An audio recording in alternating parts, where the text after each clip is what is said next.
அன்பு மக்களே, இந்த மாலை நேர வழிபாட்டிற்கு நம் ஆண்டவர் உங்கள் ஒவ்வொருவரையும் அன்போடு அழைக்கின்றார். நாம் ஆண்டவரோடு உரையாட போகிற நேரம், அவர் நம்மோடு பேசுவதற்காக மக்களின் குரலை கேட்டு இறங்கி வருகின்ற இறைவன் நம் இறைவன் மட்டுமே. உங்களோடு பேசுவதற்காக ஆவலோடு ஆண்டவர் வந்திருக்கின்றார்.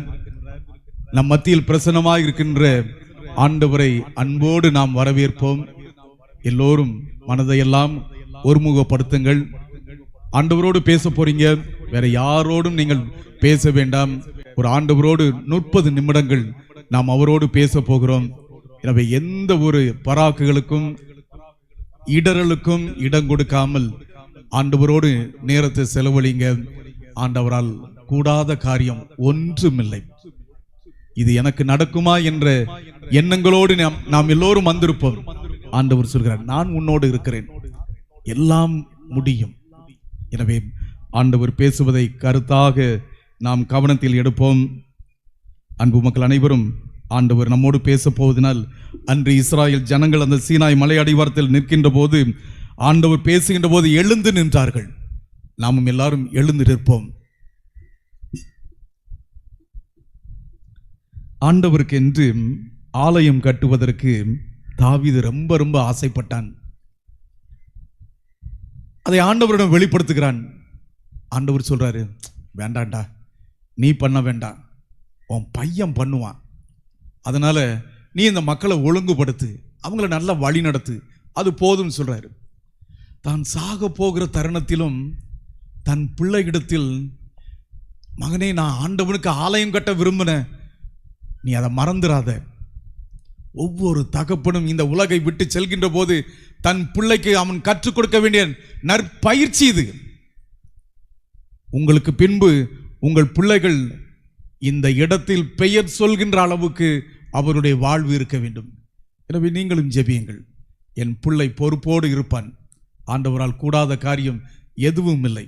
எனவே தாவீதின் வேண்டுதலை ஏற்று சாலமோன் அற்புதமான ஆலயத்தை கட்டுகிறான். அந்த ஆலயத்தில் அந்த உடன்படிக்கை பேழையை நிறுவுகிறான். அந்த ஆலயத்திற்குள் போய் இப்பொழுது பார்க்க போகிறான். அவன் அந்த ஆலயத்தை கண்டு ஆண்டவர் செய்த அந்த அற்புதமான காரியத்தை பார்த்து, ஆண்டவரால் கூடாத காரியம் எதுவும் இருக்கிறதா என்று எண்ணி வியந்து ஆண்டவரை போற்றுவதைத்தான் நாம் இப்போது வாசிக்க இருக்கின்றோம். இன்றைய இறைவன் நம்மோடு பேச போகிற பகுதியானது குறிப்பேடு புத்தகம், 2வது புத்தகம், 6வது அதிகாரம், 18வது வசனத்திலிருந்து. கடவுள் உண்மையாகவே மனிதரோடு மண்ணில் வாழ்வது நம்பக்கூடியதா? விண்ணும் விண் விரிவும் உம்மை கொள்ளாதிருக்க நான் கட்டியுள்ள இந்த கோவில் உம்மை எவ்வாறு கொள்ளக்கூடும்? என் கடவுளாய் ஆண்டவரே, உம் அடியானாய என் விண்ணப்பத்தையும் மன்றாட்டையும் கேட்டருளும். உம் ஊழியனாய என் கூக்குரலுக்கும் விண்ணப்பத்திற்கும் செவி சாய்த்தருளும். என் பெயர் விளங்கும் என்று நீர் வாக்களித்திருந்த இந்த இடத்தின் மேல், கோவில் மேல் இரவும் பகலும் உமது அருள் பார்வை இருப்பதாக. உம் அடியானாகிய எனது விண்ணப்பத்தை நீர் இங்கே கேட்டருள்வீராக. உம் அடியானும் உம் மக்களாகிய இஸ்ராயலரும் இவ்விடம் நோக்கி செய்யும் வேண்டுதலையும் கேட்டருளும். உமது உறைவிடமாகிய விண்ணகத்திலிருந்து கேட்டு எங்களை மன்னிப்பீராக. இது ஆண்டவர் வழங்கும் அருள்வாக்கு. அனைவரும் அமர்வோம். ஒரு நிமிடம் மனதை ஒருமுகப்படுத்தி கண்களை மூடி ஆண்டவரிடத்திலே ஜெபிப்போம். ஆண்டவரே, நீர் எங்களோடு பேச போகிறீர். உம்முடைய வல்லமையான காரியங்களை எல்லாம் எங்களுக்கு காண்பிக்க போகிறீர். என்னால் ஆகாதது ஒன்றுமில்லை என்று இன்று எங்கள் முன்பாக நீர் வாக்குறுதி கொடுக்கிறீர். ஆண்டவரே, என்னுடைய விண்ணப்பத்தை நீர் கேட்டுக்கொண்டிருப்பதற்காக உமக்கு கோடான கோடி நன்றி செலுத்துகிறேன். நீர் வரலாற்றில் செய்த ஒவ்வொரு சாதனைகளையும், நீர் வழி நடத்தி வந்த அந்த மக்கள் உம்மை கண்டுகொண்டதையும் இன்று நாங்கள் காண இருக்கின்றோம். இந்த நாளில் நாங்கள் கேட்கின்ற உம்முடைய வார்த்தையினால் எங்களுடைய விசுவாசத்தை உறுதிப்படுத்தும். ஆண்டவரே, எங்களுக்கென்று நாங்கள் அறியாத எட்டாத உயரத்தில் பாக்கியங்களை எல்லாம் வைத்திருக்கிறேன். அந்த பரலோகத்தில் எங்களுக்கென்று அருமையான ஆசீர்வாதங்களை வைத்திருக்கிறேன். அந்த ஆசீர்வாதத்தை எல்லாம் இன்று எங்களுக்கு கொண்டு வரப்போகிறேன். ஆண்டவரே, மூடின வாயில்கள் எல்லாம் வாசல்கள் எல்லாம் திறக்கப்பட போகிறது. மூடின இதயங்கள் எல்லாம் திறக்கப்பட போகிறது. என்னை விட்டு விலகி போன பாக்கியங்கள் எல்லாம் இன்றைக்கு என்னிடம் திரும்ப வரப்போகிறது. நீர் என் மீது கொண்ட அன்பினால் எனக்காக நீர் வைத்திருக்கிற ஒவ்வொரு ஆசீர்வாதத்தையும் இன்று நான் பெறப்போகிறேன். ஆண்டவரே, என்னோடு இருந்து உம் வார்த்தைகளை நான் நன்கு கற்று அதன்படி இந்த உலகில் வாழ நீர் எனக்கு வரம் தாரும். ஆமென். அனைவரும் கண்களை திறந்து கொள்வோம். இன்று நம் ஆண்டவர் இந்த மண்ணுலகில் அவர் செய்த அந்த வல்ல செயல்களை எல்லாம் நாம் பார்க்க போகிறோம். அந்த இறைவனால் ஆகாதது ஒன்றுமில்லை என்பதை வேதத்தினுடைய முதல் பக்கத்திலிருந்து இறுதி பக்கம் வரை வாசிக்கின்ற போது நாம் விசுவசிக்கிற தெய்வம் உண்மையான தெய்வம், அவர் வாழும் தெய்வம். எந்த தெய்வத்தோடும் சமரசம் செய்து கொள்ளாத ஒரு தெய்வம் என்றால், உயிருள்ள ஒரு தெய்வம் என்றால், இறைவன் உங்களுக்கும் எனக்கும் கொடுத்த ஒரு பாக்கியம்தான் இந்த உண்மையான இறைவனை நாம் பின்பற்றுவதற்கு இறைவன் அந்த ஆசிரை தந்திருக்கிறார். எல்லாரும் மனதிலே ஆண்டவருக்கு நன்றி சொல்லுங்க. பல கடவுள்கள் அல்லது பல தெய்வங்கள், பல மக்களுடைய வழிபாட்டிலிருந்து ஒவ்வொரு இறைவனையும் அறிந்திருக்கிறோம். ஆனால் நம் இறைவன் எல்லாவற்றிற்கும் மேலாக எப்படி இருக்கிறார் என்று பாருங்கள். தொடக்க நூலில் முதல் அதிகாரத்தில் நம்ம பார்க்கிறோம். நம்ம பார்க்கின்ற போது நம் ஆண்டவர் அங்கே உலகை படைக்கின்ற நிகழ்வை பார்க்கிறோம். இந்த உலகத்தில் எந்த ஒரு பொருள் உருவாக வேண்டும் என்றாலும் வர வேண்டும் என்றாலும் ஒன்றிலிருந்து தான் மற்றொன்று உருவாக முடியும். ஏதாவது இல்லாத ஒன்றிலிருந்து ஒரு பொருள் உருவாக முடியுமா? ஆனால் நம் இறைவனால் முடியும். பார்க்கிறார், உலகம் என்னடா இது இருளாக இருக்கிறது, இந்த இருளாக இருக்கிற உலகத்தை பரலோக ஒளியை கொண்டு நான் நிரப்புகிறேன் என்று சொல்லி அந்த பரலோக ஒளியை பார்த்து சொல்கிறார், ஒளியே வா. ஒரு வார்த்தை, ஒளி வருகிறது. இருளாக இருந்த இந்த உலகம் பரலோக ஒளியை பெறுகிறது. என்னடா எங்கு பார்த்தாலும் தண்ணியாக இருக்கிறது, நீ வானத்தில் போய் சேர்ந்துக்கோ, நீ மேகத்தின் நடுவில் இரு, நீ வான் மழையாக பொழிய வேண்டும் போ, இந்த தண்ணியெல்லாம் நீ ஒன்று போல் சேர்ந்து ஒரு இடத்துல ஒட்டிக்கோ. ஒரு வார்த்தை தான், புல் பூண்டுகள் எல்லாம் முளைக்கட்டும். அந்த வார்த்தை சொன்ன உடனே நம்மளுடைய கடவுளால் அது முடிஞ்சுதா முடியலையா? ஒளி பிளம்புகளை பார்த்து வாயா நீ எங்க இருக்கிற, அவ்வளவுதான். பகலை ஆள்வதற்கென்று சூரியனும் இரவை ஆள்வதற்கென்று சந்திரனும் வந்து விடுகிறான். வானத்து பறவைகள் எல்லாம் வாங்க, விலங்கினங்கள்லாம் வாங்க, பரப்பன ஊர்வன எல்லாம் வாங்க. ஆண்டவர் நாம் விசுவசிக்கிற தெய்வம் எவ்வளவு வல்லமை படைத்தவராக இருக்கிறார் பாருங்கள். ஒரு வார்த்தை போதும். நம் இறைவன், அவரால் கூடாத காரியம் எதுவும் உண்டா? எல்லாம் முடியும். விவிலியத்தினுடைய ஒவ்வொரு பக்கங்களையும் புரட்டி பார்க்கின்ற போது நம் ஆண்டவர் சொல்லி செய்கிறார். அவருடைய வாக்குறுதிகள் ஒருபோதும் பொய்த்து போகாது. மனித அறிவுக்கு எட்டாத காரியங்களை எல்லாம் அவர் எவ்வளவு அழகாக செய்கிறார் என்று பாருங்கள். தொடக்க நூலில் நாம 12வது அதிகாரத்தை எடுத்துக்கிடுவோம். அப்படியே நீங்க பைபிளை எடுத்து பார்த்துக்கிட்டே வரலாம். 12வது அதிகாரத்தில் ஆபிரகாமை அழைக்கின்றார், நம்முடைய விசுவாசத்தின் தந்தை இல்லையா? அழைக்கின்ற போது ஆண்டவர் அழகாக சொல்லுகிறார். யாராவது வாசிக்கலாமா? இல்லை, நல்ல கத்தோலிக்க கிறிஸ்தவ மக்களை மனதார பாராட்டுகின்றோம். அந்த முதல் வசனத்தில் அவர் பார்த்து சொல்கிறார், உன் நாட்டில் இருந்தும் உன் இனத்தவரிடமிருந்தும் உன் தந்தை வீட்டிலிருந்தும் புறப்பட்டு நான் உனக்கு காண்பிக்கின்ற நாட்டிற்கு செல், உன்னை நான் பெரிய இனமாக்குவேன்.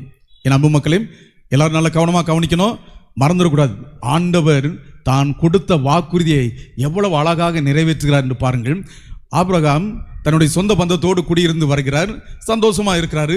இப்போ ஆண்டவர் சொல்றாரு, இங்க பாரு, உன் சொந்த பந்தத்தோடு இருந்ததெல்லாம் போதும், நான் உனக்கு காட்டுகிற தேசத்துக்கு நீ போ, உன்னை நான் பெரிய இனத்துக்கு உன்னை அதிபதி ஆக்குவேன், நீதான் தலைவன். அப்போ ஆபிரகாம் ஆரான் என்கிற இடத்துல இருக்கிறாரு.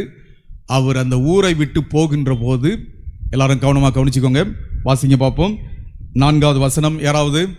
ஆபிரகாம் ஆரானை விட்டு சென்ற பொழுது அவருக்கு வயது எத்தனை வயசு? 75 வயசு. ரைட். இப்போ ஆண்டவர் சொல்றாரு, இங்க பாரு, நான் காட்டுற தேசத்துக்கு போ, அங்க நான் என்ன செய்வேன், உன் சந்ததி கடற்கரை மணலை போல இருக்கும், வானத்தினுடைய நட்சத்திரங்களை போல இருக்கும். அதனால நான் உன்னை பெரிய இனத்துக்கு நான் குடும்பத்தின் தலைவனாக உன்னை ஏற்படுத்த போகிறேன். அதனால நீ என்ன செய்ய, அந்த வாக்களிக்கப்பட்ட தேசத்துக்கு போ. இவரும் நம்பி புறப்பட்டு போயிடுறார். இப்போ 13வது அதிகாரம் 14வது அதிகாரம்லாம் ஆபிரகாம் அவனுடைய தம்பி பையன் லோத்து, ஆனால் தம்பின்னு சொல்லுவாங்க, சகோதரன்னு சொல்லுவாங்க, ஆனால் அவன் தம்பியுடைய பையன். அதனால அவன் போகிற இடத்துல சில குழப்பங்கள் அதெல்லாம் கடந்துட்டு 15வது அதிகாரத்துக்கு வாங்க. அவர் வருகின்ற போது அவர் ஒரு காட்சி காண்றார். அப்போ ஆண்டவர் சொல்லுவார் ஆபிரகாமை பார்த்து, இங்க பாரு, நான் உனக்கு கேடயமா இருப்பேன், உனக்கு நான் மிகப்பெரிய காரியங்களை செய்ய போறேன், வல்லமையான செயலை செய்ய போறேன். மீண்டும் அந்த வாக்குறுதி கொடுக்கிறார், உனக்கு சந்ததி நிறைய இருக்குன்னு சொல்றாரு. இப்போ ஆபிரகாம் சொல்றார் பாருங்க, யாராவது? 2வது வசனம். அப்பொழுது ஆபிரகாம், என் தலைவராகிய ஆண்டவரே, எனக்கு என்ன தருவீர்? இப்போ ஆண்டவர் ஒரு பெரிய பிளான் போடுறாரு, அவர் ஒரு பெரிய ப்ரோக்ராம் பண்றாரு. இவனுக்கு பெரிய ஒரு சந்ததியை உருவாக்கணும், இவனுடைய சந்ததியெல்லாம் பல இடங்களில் விரிஞ்சு கிடக்கணும், இவன் வச்சு ஒரு விசுவாசத்தின் தந்தை என்று இவரை உலகத்திற்கு அறிக்கையிடணும், எல்லா மக்களுக்கும் சொல்லணும் என்று ஆண்டவர் பெரிய பிளான் போடுறாரு. ஆனா ஆபிரகாம் சிந்திக்கிறார் பாருங்க, எனக்கு என்ன தருவீர்? அடுத்த வசனம் வாசிங்க. எனக்கோ குழந்தையே இல்லை, 75 வயசுல விட்டு வந்துட்டேன், இப்போ வயசு ஏறக்குறைய 85 வயசாயிட்டு, 10 வருஷம் கடந்து போச்சு. 10 வருஷம் ஆன பிறகும் அவருக்கு ஒரு குழந்தை இல்லை. ஆண்டவரால் கூடாத காரியம் எதுவும் இல்லைங்கிறதுக்கு அவருடைய வாக்குறுதியை எப்படி நிறைவேற்றுகிறார் என்று பாருங்க. வயசு 85 ஆயிட்டு, குழந்தை பாக்கியம் இல்லை. இப்போ சொல்றாரு, நீர் என்ன பெரிய பெரிய காரியங்களா எனக்கு செய்வேன்னு சொல்றாரு, எனக்கு ஒரு குழந்தை கூட கிடையாதுயா, ஒரு குழந்தை கூட கிடையாது. அவர் புலம்புறாரு பாருங்க, எனக்கோ குழந்தையே இல்லை, தமஸ்கு நகரில் எலியேசர் தான் எனக்கு பின் என் இல்லத்திற்கு உரிமை மகன் ஆக போகிறான், அவன் எனக்கு என் வீட்டு அடிமையின் மகன். ஆண்டவர் புலம்புறான். இப்போ ஆண்டவர் ரொம்ப எவ்வளவு அழகா வழி நடத்துறவரு. ஏய், வீட்டுக்குள்ள கடந்து புலம்பிட்டு இருக்காத, 4 சுவத்துக்குள்ள இருந்தாச்சுன்னா நீ உன் மைண்டு ஒத்து வராது, நீ வீட்டை விட்டு வெளியே வா. உடனே இவரும் வீட்டை விட்டு வெளியே வாராரு. அவன் ஆண்டவர் சொல்றாரு, இங்க பாரு, உன் எலியாசர் பிள்ளை உனக்கு பின் உரிமையின் மகனாக வரமாட்டான், உனக்குன்னு ஒரு பிள்ளை வருவான், அவன் தான் உனக்கு உரிமையின் பிள்ளையாக வருவான். ஆனா ஆபிரகாமை ஏற்றுக்கொள்வதற்கு தயாரா இல்லை, அப்படியே புலம்பிட்டே இருக்கிறான். இப்போ அவன் திரும்பி பார்க்கும்போது அவன் மனைவி சாரா நிற்கிறாப்புல, இங்க பார்த்தா லோத்து நிற்கிறாப்புல, இந்த பக்கம் பார்த்தா அடிமையின் பிள்ளைகள் இருக்குது, இங்க பார்த்தா எலியாசர் இருக்கிறான், எல்லாரும் 4 பக்கமும் 4 பேர் இருக்கிறாங்க, எனக்கு ஒன்றுக்குமே வழி இல்லையே. இந்த மன குழப்பத்தில் இருக்கும்போது, நீ ஏன்டா சைட பார்க்கிற, மேல பாரு, எதுக்கு ஒன்னு சுத்தி இருக்கிறத பார்க்கிற, என்ன பாரு. நான் சொல்லல, வேதம் சொல்லுது. அப்பொழுது ஆண்டவர் ஆபிரகாமை வெளியே அழைத்து வானத்தை நிமிர்ந்து பார். எப்படி கொடுக்கிறார் பாருங்க, வானத்தை நிமிர்ந்து பார், முடியுமானால் இந்த விண்மீன்களை எண்ணிப்பார், இவற்றை போல உன் வழி மரபினரும் இருப்பார் அப்படின்னு சொல்லிட்டு ஆபிரகாம் ஆண்டவர் மீது விசுவாசம் கொண்டார். அதை ஆண்டவர் அவருக்கு நீதியாக கருதினார். இப்போ விசுவாசமா ஏற்றுக்கொண்டாருன்னு சொல்லுவாரு. தொடர்ந்து நம்ம வாசிக்கும் போது ஆண்டவர் கேட்பாரு, இது எல்லாம் நடக்கும்னு நான் எப்படி நம்புறது? விசுவாசத்தின் தந்தை 75 வயசுல வாக்குறுதி கொடுக்கப்பட்டு விட்டது, 86 வயசாக போகுது, 85 வயசாயிட்டு, பிள்ளை இல்ல.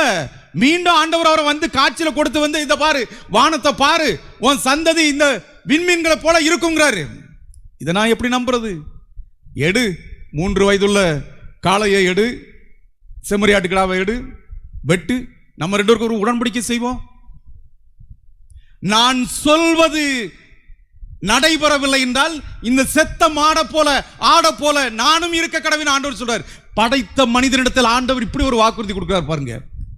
அது மட்டும் இல்ல, தலைமுறைக்கு அடுத்து என்ன நடக்க போகிறது என்கிற தீர்க்க தரிசனத்தை சொல்றாரு. ஆண்டவர் சொல்றாரு, அவன்கிட்ட போய் சொல்லணுங்கிற அவசியம் கிடையாது.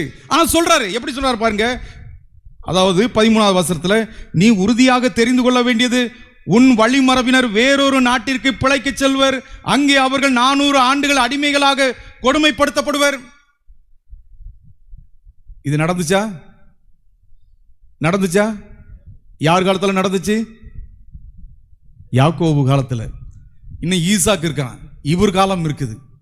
அதுக்கு முன்னாலேயே ஆண்டவர் ஆபிரகாம்கிட்ட போய், படைச்ச மனசுட்டு போய், எவனாவது நம்ம வீட்டு உரிமையாளர் அல்லது வீட்டு ஓனர் வந்து வேலைக்காரன்ட்ட போய், நான் இந்த வீட்டில் இப்படிலாம் திட்டம் வச்சிருக்கிறேன், அப்படி வச்சிருக்கேன், எவனாவது பகிர்ந்துக்கிடுவானா? ஆனால் அந்த பாருங்க, நம்ம விசுவசிக்கிற ஆண்டவரை பாருங்க, எவ்வளவு நல்லவராக இருக்கிற பாருங்க. அவர்கிட்ட சொல்றாரு, நான் இதெல்லாம் பிளான் பண்ணி வச்சிருக்கேன்பா உனக்காக, இதெல்லாம் நீ பார்க்க தான் போற. அப்போ உடன்படிக்கை செஞ்சாச்சு. 16வது அதிகாரத்துக்கு வந்துருங்க. அந்த அதிகாரத்தில் இப்போ சாராட்ட வந்து சொல்றாரு, சாரா கேட்டியா, ஆண்டவரை நான் காட்சியில் பார்த்தேன், அவர் என் கூட உடன்படிக்கை செஞ்சாரு, எனக்கு வந்து என்ன பண்ண போறாரு, கடற்கரை மணலை போல விண்மீன்களை போல எனக்கு சந்ததியை கொடுப்பேன்னு ஆண்டவர் சொல்லிட்டாரு. 75 வயசுலயும் அதை தாயா சொன்னாரு, இப்ப 85 வயசுலயும் அதை தான் சொல்றாரு. இப்ப பாரு, லாய்க்கப்படாது, நீ என்ன செய்ய, இங்க ஆகார்னு ஒருத்தர் இருக்கிறார். ஆக எகிப்திலிருந்து அடிமையா வந்தவன். நாம எகிப்துக்கு பஞ்சம் பிழைக்க போகும்போது அங்கே அந்த நாட்டு அரசன் இந்த ஆகாரை நமக்கு கொடுத்தான். இவ வழியாக நீ என்ன செய்ய, நம்ம சந்ததியை உருவாக்கு. ஆனா இந்த பொம்பளை சொன்னா ஆம்பளை அப்படியே தலையாட்டிடுறாங்க. கடவுள் கொடுத்த வாக்குறுதியை மறந்துட்டான். அவர் மேலுள்ள விசுவாசம் போயிட்டு, அந்த பொண்டாட்டி பேச்சுக்கு, பெண்ணின் பேச்சுக்கு அவ்வளவு வல்லமை இருக்கு. நம்ம வீட்டில் பையனும் தகப்பனும் முண்டிட்டு இருப்பான், அம்மா அங்கிருந்து கேட்டுட்டே இருப்பாப்ல, என்னப்பா பிரச்சனை அப்படின்னு யோசிச்சுட்டே இருப்பாப்ல. அம்மா வருவாப்ல, பையன் தான் கேட்கறானே கொடுங்களேன், அதெல்லாம் முடியாது, நாம் தீர்மானம் பண்ணதான். பையன்ட அம்மா சொல்லுவாப்ல, நீ போயா எல்லாம் சரியாயிரும். காலையில் அப்பா இவ்வளவு ஒரு பெரிய வில்லன் மாதிரி இருப்பார், சாயங்காலம் வரும்போது பையன் என்ன கேட்டானோ அது தயாராக இருக்கும். இடைப்பட்ட நேரத்தில் இந்த அம்மா என்ன பண்ணான்னு தெரியாது, ஆனால் நடக்குது. மனைவி சொல்லல அவ்வளவு ஒரு பெரிய மந்திரம் இருக்கு. அதனால தான் ஆண்டவரை பாருங்க, உயிர் தெழுந்த உடனே இந்த ராயப்பருக்கு அரளப்பருக்கு காட்சி கொடுக்கல. இவனுங்களே பயந்து கிடக்கானே, எங்க நான் உயிர் தெழுந்துட்டேன்னு சொன்னா இவனை எங்க போய் சொல்லி என்னைக்கு போய் சொல்லிட்டு வர்றது? ஒரே ஒரு பொம்பளைட்ட தான் சொன்னாப்ல.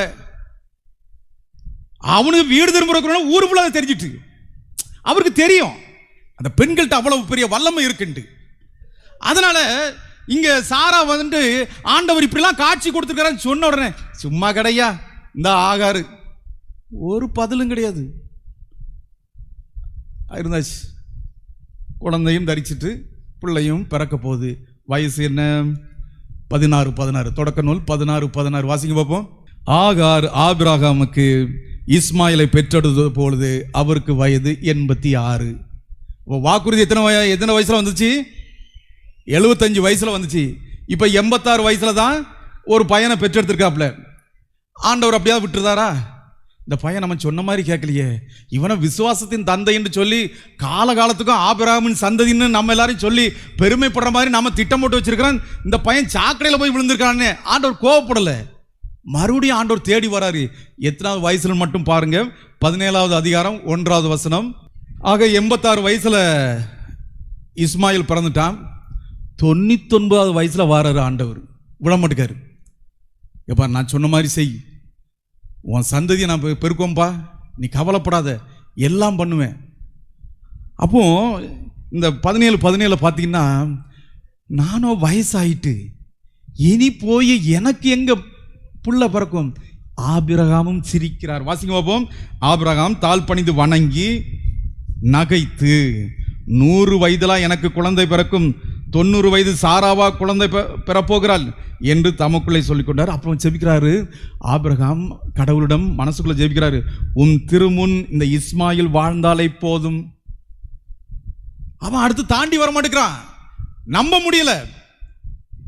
அதே மாதிரி நம்ம சாரா விட்டையும் அந்த 3 இளைஞர்கள் வருவாங்க. அவங்க வந்து சொல்லுவாங்க, அடுத்த வருடம் வரும்போது உனக்கு ஒரு குழந்தை பிறக்குமா? இந்த அம்மாவை பாருங்க, 13வது வசனம் 18வது அதிகாரத்தில் இந்த 12வது வசனம் சொல்ல, சாரா தமக்குள் சிரித்து, நானோ கிழவி, என் தலைவரோ வயது முதிர்ந்தவர், எனக்கா இன்பம், இந்த வயசான பரவா இன்பம் எனக்கு வரப்போகுது. அப்பொழுது ஆண்டவர் ஆபிரகாமை நோக்கி, சாரா ஏன் இப்படி சிரிக்கிறான்னு சொல்லிட்டு அந்த 13வது வசனத்தில் சொல்றாரு பாருங்க, ஆண்டவரால் ஆகாதது ஏதும் உண்டோ?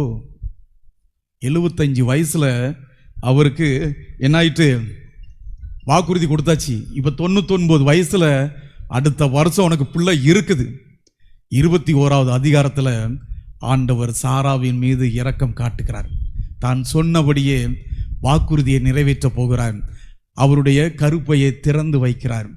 அப்போ அந்த 5வது வசனம் வாசிக்க, 21வது அதிகாரத்தில் 5வது வசனம், அவருடைய மகன் ஈசாக்கு அவருக்கு பிறந்த பொழுது ஆபிரகாமுக்கோ வயது 100. என் அன்பு மக்களே, நம்முடைய வாழ்க்கையிலும் பல நேரத்தில் நாம் எதிர்பார்க்கின்ற காரியம் காலதாமதம் ஆகலாம். உங்களையும் என்னையும் முன்குறித்து படைத்த இறைவன் நமக்கென்று வகுத்து வைத்த திட்டத்தை நிறைவேற்றியே தீர்வார். பொறுமையாக ஆண்டவர் மீது நம்பிக்கையோடு இருப்பதுதான் நமது வேலை.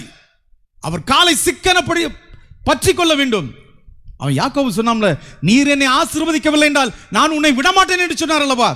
அதுபோல நீங்களும் நானும், ஆண்டவரே உம்மால் கூடாத காரியம் எதுவும் கிடையாது, நான் விரும்புகிறவற்றை நீர் எனக்கு தருகின்ற வரைக்கும் நான் உங்களை விடமாட்டேன் என்று நாம் இந்த விசுவாசத்தை ஆழமாக பற்றி கொள்ள வேண்டும். ஆக ஆண்டவர் கொடுத்த வாக்குறுதியை அவர் எப்படியும் நிறைவேற்றி தீர்வார். அதே போல நம்முடைய ஜெபத்துக்கு ஆண்டவர் பதில் கொடுக்கிறார். ஒருபோதும் பதில் கொடுக்காம இல்லை. வாங்க யோசுவா புத்தகத்தில் 10வது அதிகாரத்துக்கு போவோம். மோசே இஸ்ராயேல் ஜனங்களை வழிநடத்தி வராரு. ஊருக்குன்னு உழைச்சதுனால பிள்ளைய ஒழுங்கா வளர்க்கல.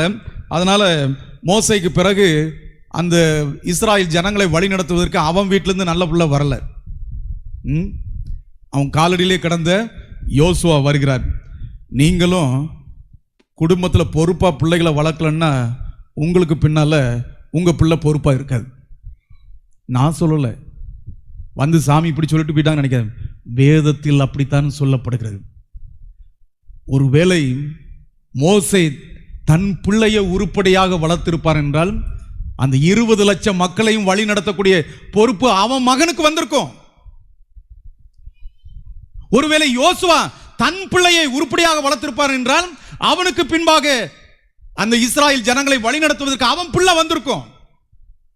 பொறுப்பு இல்லாம தாயும் தந்தையும் இருப்பதினால் நம்முடைய பிள்ளைகள் இன்றைக்கு என்ன நிலையில் இருக்கிறார்கள்? ஆண்டவர் உங்களுடைய இதயத்தை திறந்து தன் வார்த்தையை விதைக்கின்றார்.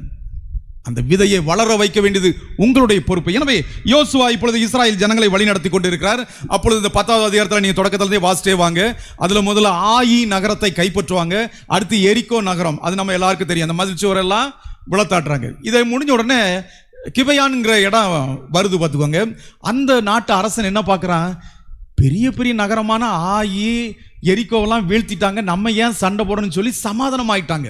இந்த சமாதானம் ஆன உடனே யாருக்கு பிடிக்கல? எருசலேமினுடைய மன்னனாகிய அதோனி செதக்கு பிடிக்கல.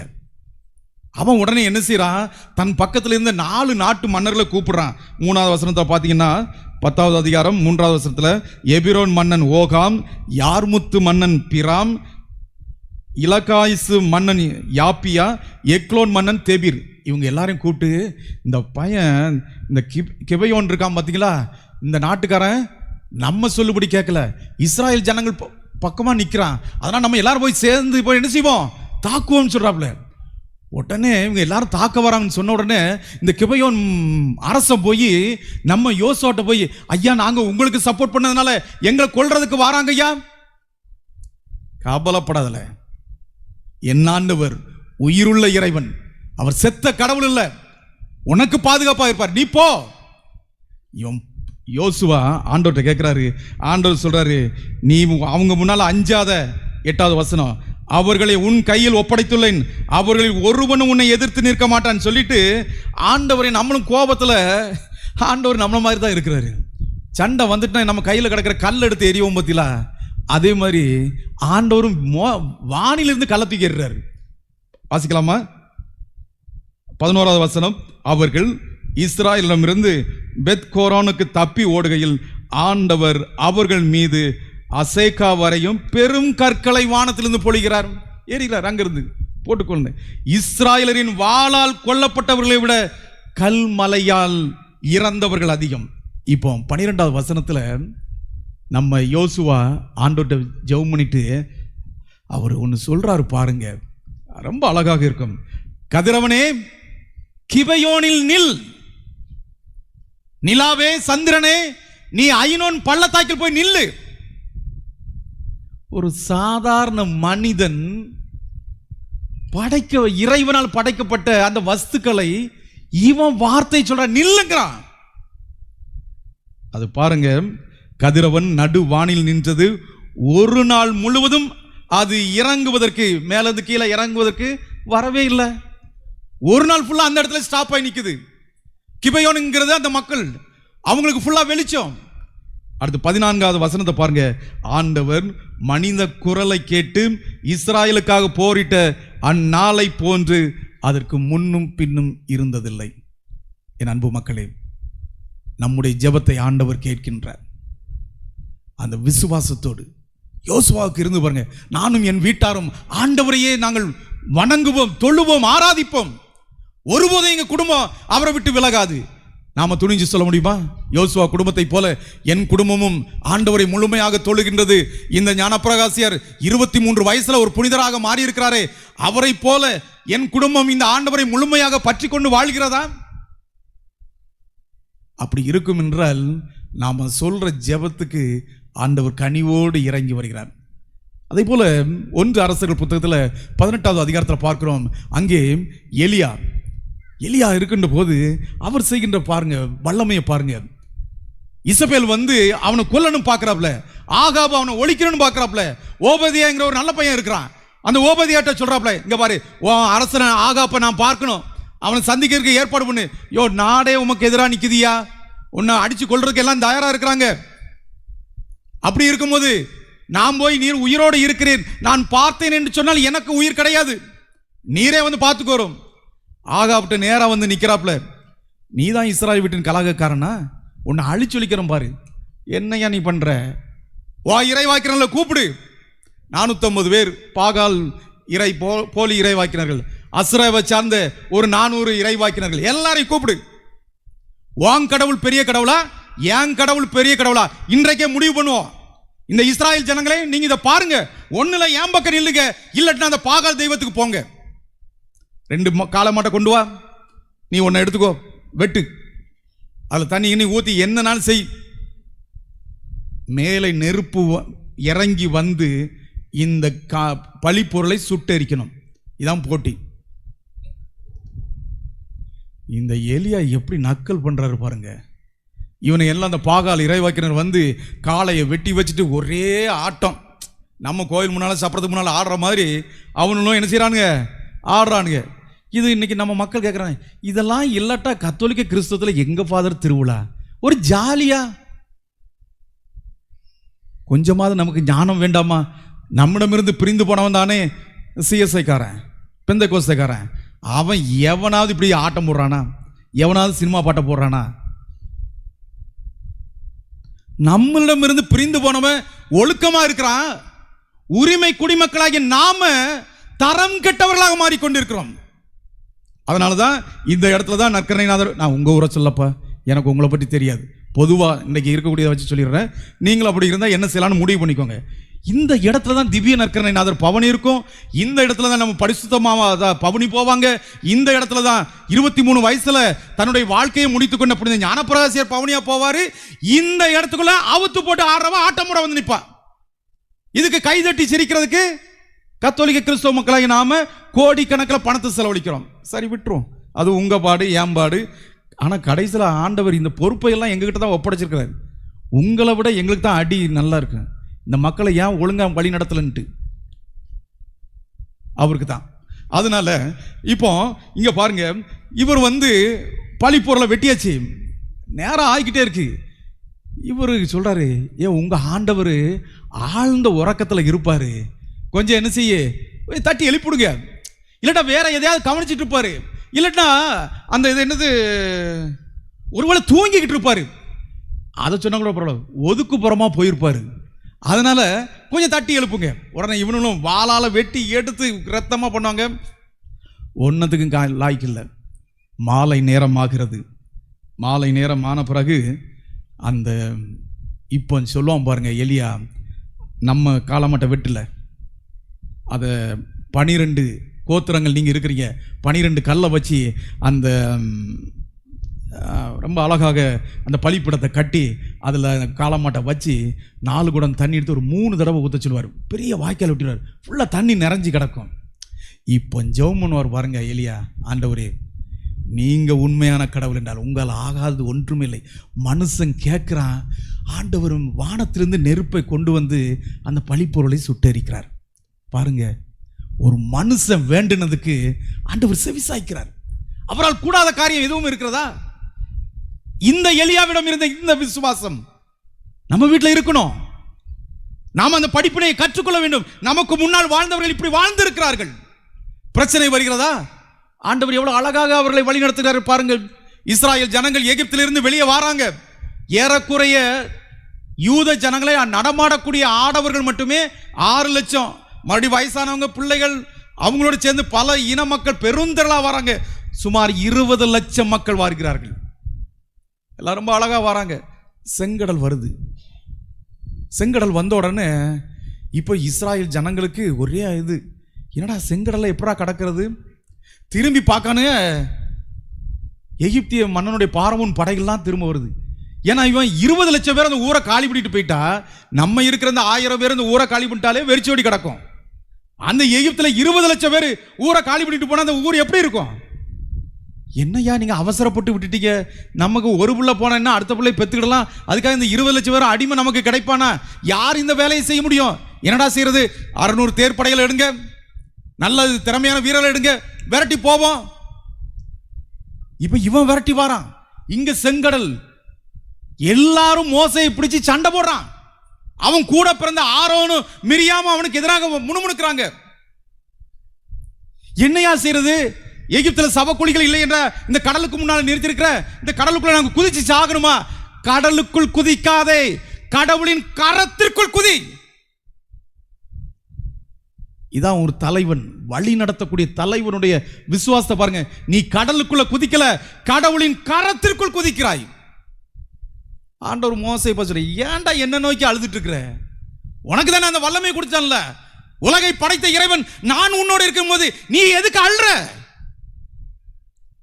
உன் மக்களை சொல்லு, எல்லாரையும் கையை உயர்த்திட்டே போ சொல்லு. அந்த செங்கடட்ட வந்த உடனே உன் கோலால அடி பாரு புதுமைய. இப்ப பாருங்க, இஸ்ராயல் ஜனங்களுக்கு முன்னால் போன அந்த மேக தூணும் ஆண்டவரின் தூதரும் இப்போ இவங்களுக்கு பின்னால இந்த எகிப்திய படைகளை விரட்டி அடிக்கிறாங்க. அவங்களுக்குள்ள கன்ஃபியூஷன் பண்றாங்க. பாத்தீங்களா? நம்ம வாழ்க்கையிலையும் இப்படித்தான். எங்கே போவதுன்னு தெரியாது, என்ன முடிவெடுப்பது என்பது தெரியாது, அப்படியே கண் கட்டினது போல இருக்கும். அப்போ நாம சொல்லணும், நான் கடலுக்குள் குதிக்கவில்லை, கடவுளின் கரத்திற்குள் குதிக்கிறேன். மோசையிடம் நாம் கற்றுக்கொள்ள வேண்டிய பாடம். 20 லட்சம் பேர் வெளியே வந்துகிட்டு இருக்கும் போது அங்க பாத்தீங்கன்னா தண்ணிக்கு எங்க போறது? மாறாங்கிற இடத்துக்கு வந்திருக்கிறாங்க. கசப்பான நீர். மறுபடியும் மக்கள் ஒரே ஒப்பாரி. ஏன்னா 1-2 தாகம்னு வந்த பிறகு நம்மளால என்ன பண்ண முடியும்? 20 லட்சம் பேர், எவ்வளவு தண்ணி தேவைப்படும்? அதுலயும் பச்சிலம் குழந்தைகள் தண்ணி இல்லைன்னா என்ன பாடுபடுவாங்க? நம்ம வீட்டுக்கு தண்ணி வராம இன்னொருத்த வீட்டுக்கு தண்ணி வந்துட்டா நீங்க எல்லாரும், ஆண்டவர் நீர் வாழ்த்து பெறுவீராக, எனக்கு தண்ணீர் வரவில்லை என்றாலும் பரவாயில்லை, என் பக்கத்து வீட்டிற்கு தண்ணீர் வந்து கொண்டிருக்கிறது, ஆறாய் பெருக்கெடுத்து ஓடுகிறது, உமது கோடான கோடி நன்மைக்காக போற்றுகிறேன் ஆண்டவரே, புகழ்கிறேன் ஆண்டவரே சொல்லி ஜெபம் பண்ணுவீங்களா? உடனே அந்த பஞ்சாயத்தில் உள்ள தலைவர்களுக்கு போறோம், அவ்வளவு ஏச்சி விழும். நம்ம வீட்டுக்கு தண்ணி கொஞ்சம் குறைவா வந்துட்டுனா, அப்போ 20 லட்சம் பேருக்கு தண்ணி இல்லைன்னா அவன் என்ன பாடுபடுவான்? தண்ணி வருது, கசப்புனா கசப்பு, பஞ்சாயத்துலேருந்து தண்ணி விடுறானா சப்புன்னு தண்ணி விடுறான்ட்டு நம்ம சொல்லுவோம். அதே மாதிரி சப்பு தண்ணி இருக்கு. இப்பவும் மக்கள் அந்த வேதனை குரலை எழுப்புகிறார்கள். அப்போதும் ஆண்டவர் மோசையை பற்றி, ஏன்டா ஆள்ற, உன் கூட நான் இருக்கேன்டா, அந்த மரத்தோட ஒரு இதை வெட்டு, அதில் உள்ள ஒரு சின்ன குச்சி எடுத்தா தண்ணிக்குள்ள போடு, முடிஞ்சது. எவ்வளவு பெரிய அற்புதம்! பிரியமானவர்களே, நமக்கு என்ன சிக்கல்கள் வந்தாலும் ஆண்டவர் நம்மை தேடி வருவார். புதிய ஏற்பாட்டில் பார்க்கின்ற போது 38 ஆண்டுகளாக யோவான் நற்செய்தியில் 5வது அதிகாரத்தில் நம்ம பார்க்கிறோம். அந்த பெதஸ்தாய் என்கிற குளத்துல ஒரு 38 வருஷமா நடக்க முடியாம ஒருத்தர் படுத்து கிடக்கிறான். ஆண்டவர் அவனை தேடி வராரு. நீ சுகமடைய விரும்புறாயா? அவன் ஆண்டவரேன்னு சொல்றான். ஆண்டவரே, இந்த குளத்துக்குள்ள வானதூதர் இறக்குறாருன்னு சொல்றாங்க, கலக்கிறாருன்னு சொல்றாங்க, என்னை இறக்கி விட யாரும் இல்லை. ஆண்டவர் சொல்லு, நான் வந்துட்டேன்டா, உன்னை யாரா இருக்கு, எழுந்து படுக்க தூக்கி கொண்டு போ. 38 வருஷமா நடக்க முடியாம வியாதியஸ்தனாக இருந்த அவனை ஆண்டவர் ஒரு வார்த்தை சொன்னார். என் அன்பு மக்களே, நம்முடைய குடும்பத்திலும் பலரும் நோய்வாய்ப்பட்டிருக்கலாம், என்ன செய்வது என்று தெரியாமல் விழிக்கலாம். என் குடும்ப வாழ்வு இப்படியே தான் போகுமா, ஒன்றுக்கு மேல் ஒன்று அடிபட்டு கொண்டிருக்கிறதை நான் என்ன செய்வது? ஆண்டவரை பாருங்க, மேல பாருங்க, என் வீட்டுக்குள்ள வாங்கன்னு கூப்பிடுங்க, வருவார். 12 ஆண்டுகளாக இரத்த போக்கினால் வருந்திக்கிட்டு இருந்த ஒரு பெண்மணி, அவர் என்னை தேடி வரல, நான் போறேன், நான் அவருடைய ஆடையின் விளிம்பை தொட்டாலே போதும் மனசுக்குள்ள நினைக்கிறார். அந்த மனசை ஆண்டவர் பார்க்கிறாரு. டேய், ஒரு நல்ல விசுவாசி வாரான், அவனை விடக்கூடாது, அவனை சுகப்படுத்தணும். கூட்டம் நெருக்கி அடிச்சிட்டு இருக்கு. ஆண்டவர் அவனுக்கு அற்புதத்தை கொடுக்கிறார். எங்க அவங்களுக்கெல்லாம் ஆண்டவர் அற்புதம் செய்கின்ற போது, நாம் எல்லாரும் அவரால் தேர்ந்தெடுக்கப்பட்ட மக்கள், அவருடைய இருதயத்தில் குடியிருக்கிற மக்கள், நமக்கு அவர் அற்புதம் செய்ய மாட்டாரா? அப்படியே அவர் பாருங்க, சீடர்களோடு கடல்ல போறாரு, போட்ல படுத்து கிடக்கிறாரு, நல்ல தலையணை வச்சு கொண்டு போறாங்க. பரவாயில்ல, அந்த காலத்துலயும் தலையணை இருந்திருக்கு. ஆண்டவர் நல்லா தூங்கிட்டு இருக்கிறாரு. பார்த்தீங்கன்னா பெரும் காற்று வந்த உடனே என்ன பண்ணுது, சுழல் காற்று அலை அடிக்குது. போட்டு எல்லாம் என்ன கட்டு மரமாக தானே இருக்கும், இப்போ பெரிய போட்டா இருக்கும், கட்டு மரம் போட்டு தண்ணி பூரா மூஞ்சுக்குள்ள தான் அடிச்சிருக்கும். ஆனால் நம்மால் தூங்கிட்டே இருக்காரு. ஏன்னா அவருக்கு தெரியும் என்ன செய்யணுங்கிறது, அவருக்கு தெரியும். இந்த சீடர்களும் பாருங்க, ஆண்டவரே நாங்கள் செத்து போறோமே, உங்களுக்கு கவலை இல்லையா? நம்மளும் இப்படி தான் இருக்கிறோம். இந்த சீடர்களை நினைச்சுக்கலாம்ல, டேய், உலகை படைத்த இறைவனே என் கூட இருக்கிறாரு, ஒரு சொல்லினால் எல்லாவற்றையும் உருவாக்கி இறைவன் என்கிட்ட இருக்காரு, நான் எதுக்கு பயப்படணும்? நினைச்சுக்கலாம்ல. நினைச்சாங்களா? நினைக்கல. தட்டி எழுப்புறாங்க. ஒருவேளை நாமும் ஆண்டவர்கிட்ட போய் இப்படி தட்டி எழுப்புவதை அவர் விரும்பலாம். நாமும் ஆண்டவரை தட்டி எழுப்புவோம். ஆண்டவரை, என்ன நீங்க பாருங்க, என் குடும்பத்தை பாருங்க என்று சொல்லி அந்த ஆண்டவரிடம் நாம் ஜெபிக்கின்ற போது ஆண்டவர் பெரிய அற்புதத்தை நமக்கு செய்வார். பாருங்க, அந்த காற்றையும் கடலையும் பார்த்து சத்தமிடாம இருல. என் பிள்ளைகள் சாதாரண, நம்ம வீட்டில் ஒரு புள்ள சாகிறத எந்த தாயும் தந்தை விரும்புவாங்களா? நாம் பெற்றெடுத்த பிள்ளைகளே கதையில ஒரு ஸ்டோரியில ஒரு பிள்ளை செத்து போறதுக்கு வந்தா கூட நம்மளால ஏற்றுக்கொள்ள முடியாது இல்லையா? அப்படி இருக்கும்போது நம்மை படைத்த இறைவன் நாம் சாகிறதை அவர் விரும்புவாரா? நாம் கஷ்டப்படுவதை அவர் விரும்புவாரா? ஒருபோதும் மாட்டார். அவரால் முடியாத காரியம் எதுவுமே கிடையாது. என் அன்பு மக்களை, இப்போது நாமும் இந்த நேரத்தில் ஆண்டவரை நோக்கி ஜெபம் பண்ண போறோம். எல்லாரும் முழந்தால் படிக்கிடுங்க.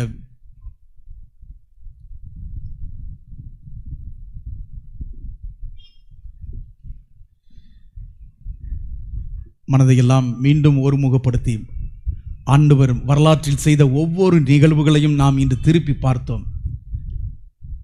மனிதர் கூப்பிடுகின்ற போது ஆண்டவர் ஓடோடி வந்து அவர்களுக்கு உதவி செய்கிறார். இப்போது நீங்களும் ஆண்டவரை நோக்கி கூப்பிடுங்கள், அவர் உங்களை தேடி வருகிறார். எசையா இறைவாக்கினர் தன்னுடைய 2வது அதிகாரத்தில் 22வது வசனத்தில் சொல்றாரு, நிலையற்ற மனிதர் மேல் நம்பிக்கை வைக்காதே, அவர்களின் உயிர் நிலையற்றது, ஒரு பொருட்டாக கருதப்படுவதற்கு அவர்களின் தகுதிதான் என்ன என்று கேட்கிறார். நம்மை சுற்றி இருக்கிற மனிதர்களை நாம் நம்ப வேண்டாம், அவர்கள் மீது நம்முடைய நம்பிக்கையை வைக்க வேண்டாம். நம்மை படைத்த இறைவனை, நம்மை முன்குறித்து வைத்த அந்த இறைவனை நாம் நம்புவோம். எண்ணிக்கை புத்தகத்திலே 23வது அதிகாரத்திலே 19வது வசனத்திலே நாம் வாசிக்கின்றோம், பொய் சொல்வதற்கு கடவுள் மனிதர் அல்ல, மனதை மாற்றிக்கொள்ள மனித பிறவியும் அல்ல. அவர் சொல்லியதை செய்யாமல் இருப்பாரோ, அவர் உரைத்ததை நிறைவேற்றாமல் இருப்பாரோ? என்ன ஒரு ஆழமான விசுவாசம்! கடவுள் பொய் சொல்லக்கூடியவர் அல்ல, மனதை மாற்றக்கூடியவரும் அல்ல.